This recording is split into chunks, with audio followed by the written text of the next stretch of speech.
పరిధిలోని మద్యం షాపులకు ఉత్సాహంగా టెండర్లు వస్తున్నాయని prohibition and excise assistant superintendent Ajay Kumar Singh తెలిపారు. స్థానిక ఎక్సైజ్ పోలీస్ స్టేషన్ లో మీడియా సమావేశం ఏర్పాటు చేసి వివరాలు వెల్లడించారు.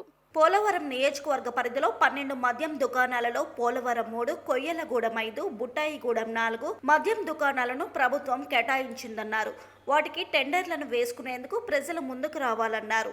ఈ నెల 9వ తేదీ సాయంత్రం 5 గంటల లోపు టెండర్లు ఆన్లైన్, ఆఫ్లైన్ ద్వారా చేసుకోవచ్చునని తెలిపారు. ఒక్కో టెండర్కు 2 లక్షల చలానా డీడీ రూపంలో టోకెన్ చెల్లించి టెండర్ వేయాలన్నారు. ఒక ఆధార్ కార్డ్ జెరాక్స్, 2 ఫోటోలు డీడీలతో వచ్చి టెండర్ వేసుకోవచ్చునని తెలిపారు. ఒక్కో వ్యక్తి ఎన్ని టెండర్లైనా వేసుకోవచ్చునని తెలిపారు. ఈ సమావేశంలో ఎక్సైజ్ ఇన్ఛార్జ్ సిఐ సత్యవతి, ఎస్ఐలు సునీల్ కుమార్, శ్రీనివాస్, ఎక్సైజ్ సిబ్బంది పాల్గొన్నారు.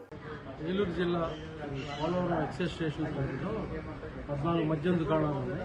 14 మద్యం దుకాణాలకి ఈరోజు 243 అప్లికేషన్స్ రిసీవ్ అయింది. ఇప్పటివరకు ఇంకా రేపు వరకు గడువు ఉంది కాబట్టి ఇంకా వచ్చే అవకాశం ఉంది. నియర్లీ 350 వరకు వస్తాయని ఎక్స్పెక్ట్ చేస్తున్నాం. అంటే యావరేజ్న ఒక షాప్కి వచ్చి 25-20 అబోవ్ వస్తాయని చెప్పి మా ఎక్స్పెక్టేషన్.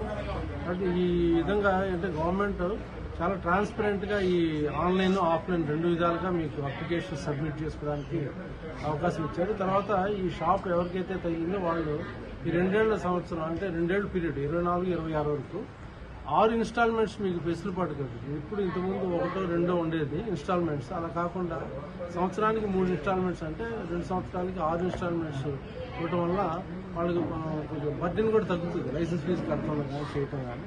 కాబట్టి ఈ మంచి అవకాశాన్ని అందరూ సద్వినియోగం చేసుకుంటారని మంచి ఎక్సైజ్ పాలసీని ఈ రాష్ట్ర ప్రభుత్వం అమలుపరచడంలో మేము కూడా దాన్ని సహాయపడుతున్నాం. మీ పబ్లిక్ తరఫు నుంచి కూడా మీ రిక్వెస్ట్ ఏంటంటే అందరికీ ఈ పాలసీలో మీరు అందరూ పాల్గొని ఈ షాపులు దక్కించుకొని గవర్నమెంట్ రెవెన్యూ దృష్ట్యా మీరు కూడా సహకరిస్తారని కోరుకుంటున్నాను.